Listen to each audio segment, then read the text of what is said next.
Hi, this is Koji again. Well, we are living in crazy times, no question of that, and so much is happening. It's hard to keep up with everything.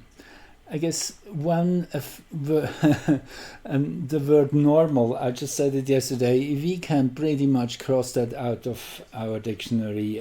Nothing is normal anyway. This anymore. This world is going through such deep and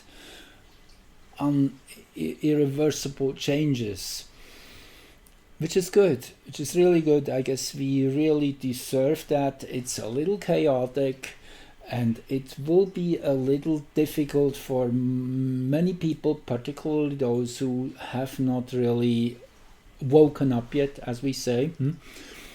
So anyway, but Mars changed into Pisces just a few days ago on the 13th, and shortly after Venus went retrograde and then Jupiter stationed, and there was a waning half moon all within 2-3 days, which was an extremely powerful charged window. We are now in this new phase, you could say, and the sun is heading towards Sedna, which will be exact on the 18th. Sedna being the one single most clear indicator of that whole crisis we're in. Sedna being named after an Inuit goddess of the sea, and there's a very dark story there. Sedna has an extremely long orbit, is coming from far and alien worlds. It's over 11,000 years it takes Sedna to once circle around the sun. So that's kind of where we're heading to. Then the sun will enter Gemini, and then a month later there will be a solar eclipse, an annular eclipse right here at 0 degrees Cancer, which is very powerful spot because it's one of the 4 cardinal points of the zodiac. The last time we had an eclipse at this degree was in June 2001, just a few months prior to when everything really, when the bottom fell out of our world. It won't happen this time. The story goes into a different direction. Yes, it might still be a bottom falling out event for some, for the dark forces. That's where I see things going, because what we see right now with Mars in Pisces, the universal sign, Mars is not really, it's not really Mars's sign. Aries will be the sign where Mars rules and when it comes out full force into the open. So in Pisces, Mars energies are more subdued, more undercurrent. However, Pisces is a universal sign, and it brings us all together. It brings us all onto the same page, and this is shown on many different levels. Very interesting was that when Venus changed direction, that Mars was right at midheaven here, very powerfully placed, showing that this 7-week period, and that's pretty much what we're looking at, a 7-week period into early July, into the United States 244th birthday, which will be a big milestone. Many things will come to a clear place by then. Not that that things will be fully resolved, but to a much clearer place, and most likely that whole tail end of this virus scare will come to an end by then. So we will have to be patient. It's an organic unfoldment of all the different agendas, all the different loose ends which have to be tied together. Now, Venus, when it stationed, was at 21 degrees 50 Gemini. Venus, through the next few weeks, will be moving between Sun and Earth. You see, this is Earth. Now, an astrological chart here, as I'm drawing it, is Earth-centered. Kind of, we're standing on Earth. Earth is at the other end of the Sun. You could also think Earth is here in the center. This is just a projection over to this place. So Venus in that time now it's kind of it's moving here between Sun and Earth, and for that reason it appears to go backwards. And so Venus, when it changed directions on Wednesday, was conjunct these two asteroids, Vesta and Hygeia. Vesta is the holy fire, it's the dedication to a higher goal, spiritual force. Vesta, and Hygeia being an asteroid representing well-being and health. Also Aspolus is here, and Aspolus is definitely again one of those which is connected to that virus scare. Aspolus was very prominently placed in the Wuhan chart in early January when Earth was closest to the Sun. Aspolus is a centaur planet, and I just wanted to give you a little idea of it. It's a seer, a prophet, very secretive, is connected to hidden agendas, attracted to mysteries, and there is an underlying ability to see order because it has that wonderful orbital signature which resonates with the golden means.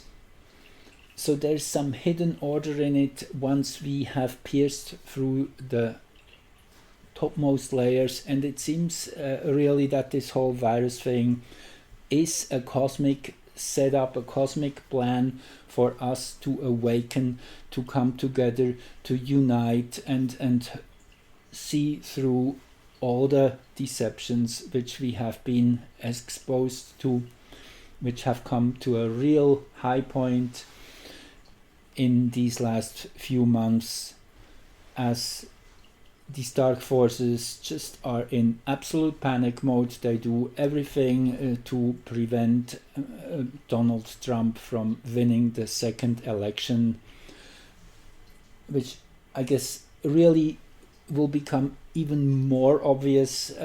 Many more people already have understood that narrative behind what's going on.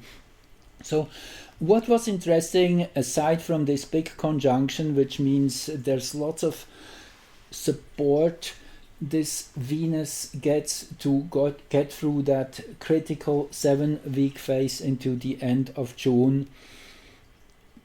And I guess I didn't say it yet, that's also the time when then Mars will enter Aries. So I guess it's around the 27th, 25th of June when these bigger changes happen. Again, the solar eclipse a few days prior. So all is kind of coming to a peak around that time in these next few weeks. So what is further interesting is Venus is well placed in Gemini. And it's also the North Node which is now in Gemini. So Gemini, the sign Gemini is very important right now.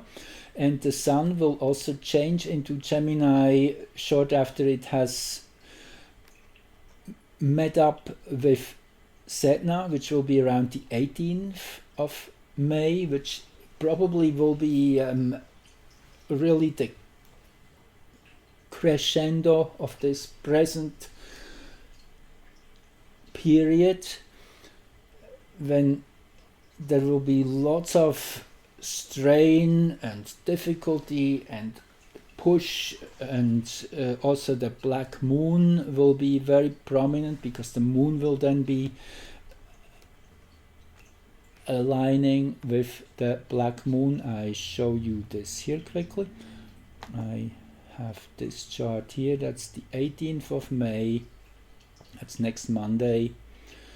So I'm expecting there will be really huge revelations hitting the public. It's kind of a one shockwave after the other, and this will be probably one of the bigger ones to expose everything that has been hidden from us. So as we are getting there, the ignition, the initiation chart, I should say, when Venus went retrograde, there was also that exact square from Neptune. Neptune, Venus. On one side, this shows that we are kind of duped. We don't see properly what's going on. We're kind of in a fog. There's good intentions on both sides, but based on probably wrong reasons, at least part of it. So it's a very important thing to be compassionate, and to understand that whatever other people think, they might be really suffering from a big lack of real information. So I guess this is a reminder to be gentle with each other, and also to know that the dimension where things really have to change first is the etheric dimension. We have to generate a positive energy. We have to overcome control, fear, panic, all these forced propaganda narratives have to be brought into the light. So it is really the battle of dark and light, which is coming to a crescendo. I have many charts here. I think I just skip a few here. Okay, let's go to oops, doesn't work. This one. Okay, Jupiter stationed yesterday, and this is a 4.5 month period. That's a little longer. What is interesting here is the 4th house cusp at 14 degrees 54 Libra. That's where the American nation's Saturn is. See, 1448. And which one was it now? I guess it's this one. Nope. This one. Right. So I found that interesting. Saturn holding the ground, but also challenging us to get back to reality. Saturn at the 4th house cusp is definitely not the easiest placement. It shows a contraction, a difficulty at the root. Also, the opposition of the black moon will get exact over the next few weeks to that Saturn. And then the black moon also will square the American nation's sun at 13 degrees 19.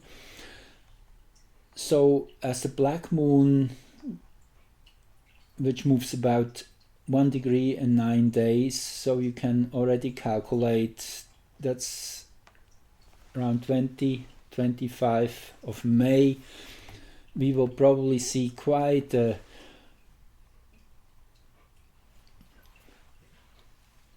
an upswell, I would call it, of confrontation, and the mainstream media will get even more crazy.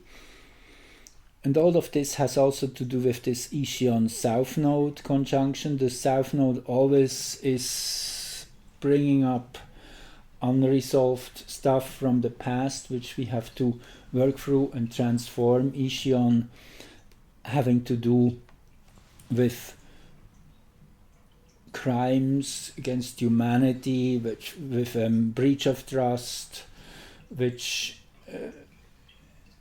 also it's the whole pedogate and whatever, that's all related with Ischion too.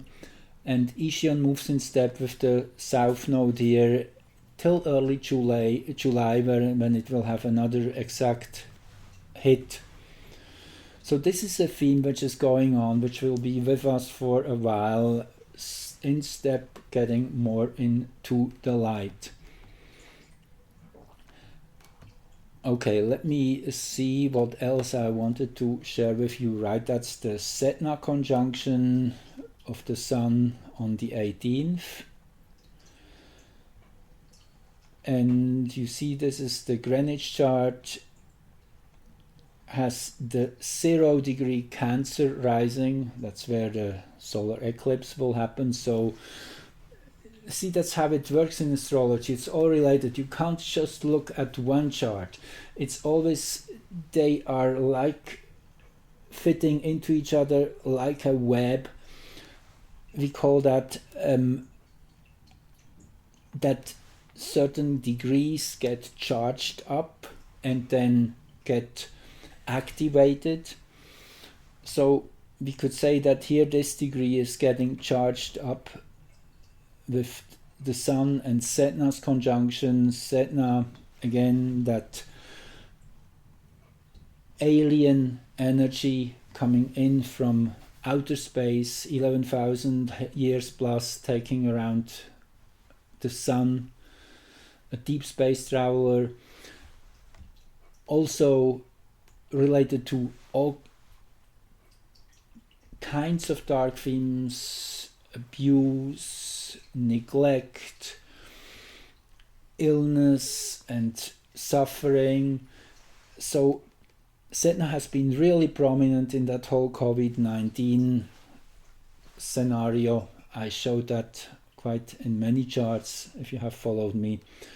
So we can think of this whole narrative also coming to another final climax, as they still want to push that whole vaccine thing and even going to homes and taking children out to that testing, which now has been proven that it's providing wrong results.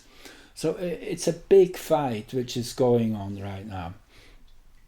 And this will bring us together, this will bring people together, because so many people who have been asleep will wake up when that shock comes, when they fully realize what's really going on. I want to also say that President Trump, yes, he has been kind of going along with that vaccine agenda. However, he also said that if there are other solutions, we will be probably going with the other solution. So he's playing a doubles game, as he often does. It's kind of to pretend to keep the dark forces thinking that yes, he's following their plan, and they're already rubbing their hands and saying, oh, we got it all solved, and then he comes with a total surprise in the end and leads the whole story into a different direction, like he did on so many other occasions before. So he is a trickster, he is definitely playing them. So don't get too upset with certain things he says. He knows what he's talking about, even if he doesn't say it outright. What is interesting also that when Sun and Sedna will be conjunct on the 18th, there will be a Moon Chiron conjunction. Now this leads me to 1 month earlier. That was in April 20, Jupiter moved into a new hexagram, into hexagram 60. That is here, Jupiter at 26, 22, 30 in Capricorn, into hexagram 60, which is restraint.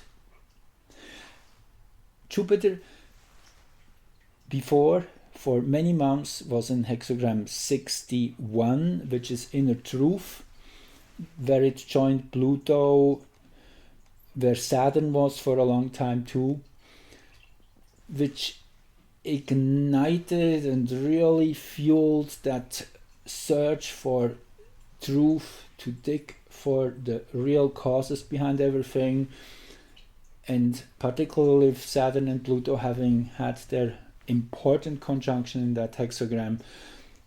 This is the war for truth, the search for what is really relevant, what we can keep as a core of valid information. Now Jupiter changed into hexagram 60, restraint, on April 20. Interesting, that whole restraint theme of being cut back and limited in our actions, limited in our resources. Jupiter will be in this hexagram till June 7, which shows that it's only a short first period we're experiencing that. And yes, Jupiter will go back into that hexagram later this year, but then this theme of restraint, I'm sure, will take on a whole new angle of understanding. It will be more like we have to be careful not to be overwhelmed by all the new possibilities which are coming in. More on that later. I found it just interesting that at that time also there was a moon, black moon, Chiron conjunction. So that's kind of just a little bit history here. And this would be the same chart for Washington DC when Jupiter was entering that hexagram. No, that is the one when it's going forward again out of that field of energy. More on that later. Okay, this is the Sun in Gemini ingress, and again you see surprise, surprise, Chiron and the black moon up here, and Jupiter and Pluto here at the descendant. There's lots of repetitions in these charts, and that's, I guess I said it already, that's what's really important. That's how we understand what will manifest when these charts link into each other, when things get reinforced. And yeah, I guess I leave it at that for now. Thank you for joining and listening, and talk to you soon.